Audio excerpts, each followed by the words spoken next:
Despite what direction towards Star Citizen 1.0 has been, it is still going to be possible to have solo play activity within the game, and much of the game is still going to be NPC and AI driven. All of that is still going to be in the game, although perhaps not quite to the extent that was originally envisioned.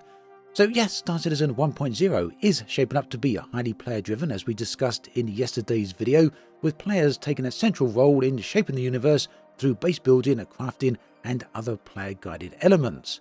So yes, whilst increasingly over time, Star Citizen does seem to be increasingly moving towards that direction and leaning in that direction more heavily, it's important to point out that Star Citizen 1.0 will still have plenty of room for solo player activity, those who prefer engaging with NPC-driven content. So today, I want to talk about some of that and what we saw at Citizencon regarding all this. So this video is going to be focusing on NPCs, missions, and guilds. All of these play a central role in shaping the overall experience. You can jump between the various sections by looking at the video guide points below the chapter markers. Let's start with NPC Driven Guilds then. The guilds play a central role in Star Citizen 1.0, serving as a backbone for profession-based progression and providing a structured path for players through NPC interactions. This includes guilds, and this is going to be pretty important, guilds that connect the various professions, ships and content within the game. Guilds act as governing bodies for clusters of professions and factions, offering missions, reputation systems and career progression opportunities. Each guild comprises multiple factions, and as players work through these factions, they gain a guild reputation. This reputation acts as a form of currency that players can use to purchase guild-affiliated rewards such as ships, blueprints and items. It's also worth highlighting that guild reputation will become a core progression system within the game alongside economic growth. For instance, the United Resource Workers, one of the guilds, is the core industrial guild supporting professions like mining and salvaging.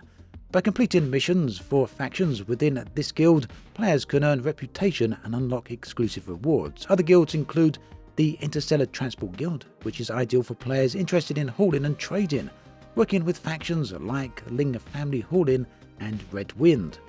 Then there's the Imperial Sports Federation. This caters to daredevils and racing enthusiasts, offering missions related to racing tracks and other sports. Next up, the Academy of Sciences, focused on exploration and research, supporting professions like science and cartography with factions such as the Imperial Cartography Center. The Mercenary Guild is another one. This represents lawful combat professions, including bounty hunting and military contracts. And then we have one simply known as the Council, a shadowy group representing criminal activities, offering missions for players interested in outlaw professions.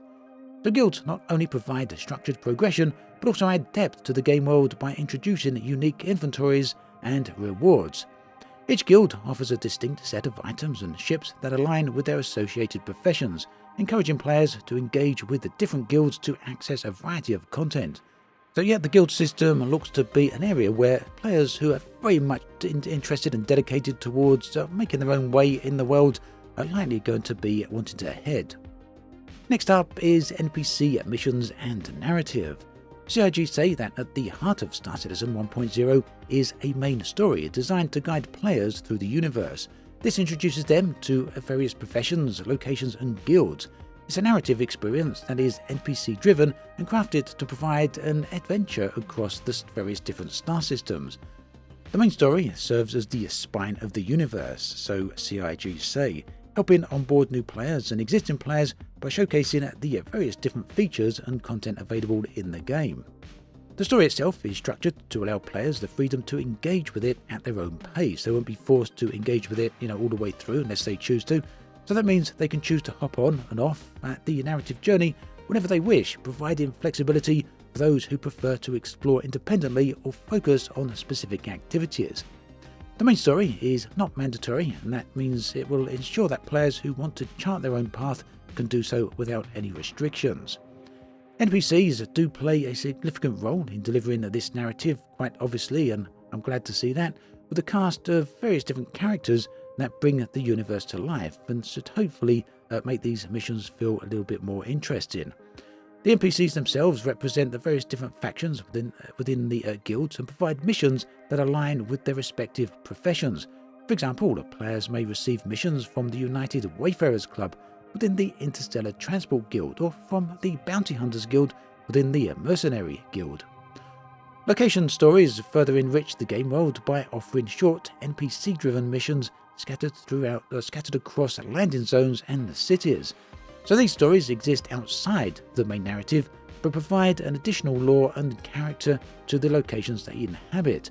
They allow players to delve deeper into the history and the culture of different areas, enhancing immersion and providing more opportunities for solo play. The narrative and mission structure then is designed to showcase the various different gameplay options available in Star Citizen 1.0 that we all hope are actually there upon release, and that can be ranging from combat and exploration to trade and industrial activities. Next up is the dynamic economy. Now, we touched on this with the video yesterday, where all the player crafting and player building will be directly tied into the dynamic economy, but there is more to it than just that. The dynamic economy itself is powered by CIG's StarSim system, and this automatically adjusts in-game prices based on player activity. The economy itself is designed to be influenced by both player and NPC actions, and this should ensure that solo players can have a meaningful impact on the game world. To create a balanced economy where credits flow both in and out, the game implements systems such as taxes and insurances. So yeah, like I mentioned before, it seems there's just no way to get away from that, even in games. Transactions like repairing, refueling and restocking ships now have significant value, making financial decisions a little bit more impactful, I guess. You're going to have to be a little bit careful when you lose your ship. That means two main taxes are introduced. There's the inheritance tax, which is part of the death of a spaceman mechanic that's been discussed by Chris Roberts right since day one, pretty much. This affects the transfer of assets upon the character's death. And then there's security tax. This covers the cost of planetary shield technology for player bases. Now, ship insurance is another component of the economy, and this is one that has caused quite a few bit of confusion, as well as some arguments over Reddit and the forums over the previous days, although CIG have stepped in and clarified things quite a bit.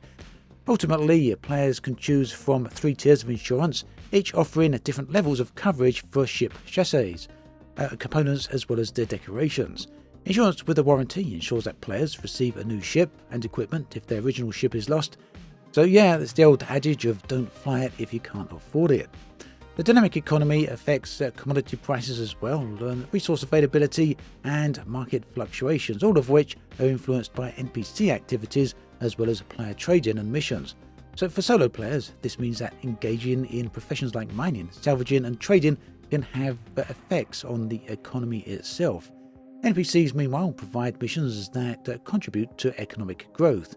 The players can participate in these activities to earn credits and influence other market conditions. So yet that means that ultimately the economy isn't quite as independent as it was back in the days when CIG spoke about their Quanta system. It's moved away from that to be more of a player-driven economy, although one still heavily influenced by NPCs nonetheless. For solo players then, why Star Citizen 1.0 does include extensive multiplayer and cooperative elements. Again, we spoke about all of this in yesterday's video. It does still offer some features for solo players as well.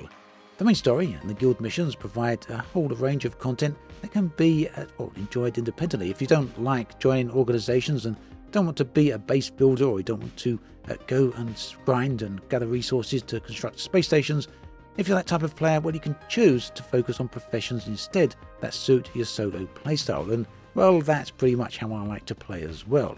Whether that's exploration, mining, trading, or participating in location stories. Do keep in mind, of course, that all of this is for the future. CIG are simply detailing what they want to create rather than what they have created, and much of it may be many years away. So yeah, ultimately, whilst Star Citizen 1.0, as detailed at the recent Citizencon, was quite surprising, to me at least, quite a departure from the original vision of a self-sustaining universe that was largely NPC-driven, it nonetheless is retaining many of those ideas. Conceptually, I think what we can view Star Citizen 1.0 as is somewhat of a hybrid between a player-driven sandbox and the original idea of an NPC-driven galaxy. To what extent and in which direction this lies, whether it's more player-driven or more NPC-driven, only time will tell. Despite what CIG may say at the moment, we don't really know about all of this until we see the final product in our hands, the final release of Star Citizen 1. As I mentioned in yesterday's video, it does seem to me that the game is leaning pretty heavily in the direction of player-generated content and player-driven sandbox. Specifically and especially when you get towards the end game, there is still some room here for those of us who like to play in a somewhat of a solo item, a lone wolf amongst a dynamic and living, breathing galaxy. Again, it's likely to be some time until we hear more about this, and even more until we see some solid implementation of these things. Either way, that's pretty much what we have to discuss today, all the details that have been revealed about Star Citizen 1.0 in terms of how you can engage with it as a lone player. Thanks for watching this video all the way through. There's another one on the screen if you want to watch that one. Thanks for watching, take care, and I'll catch you next time.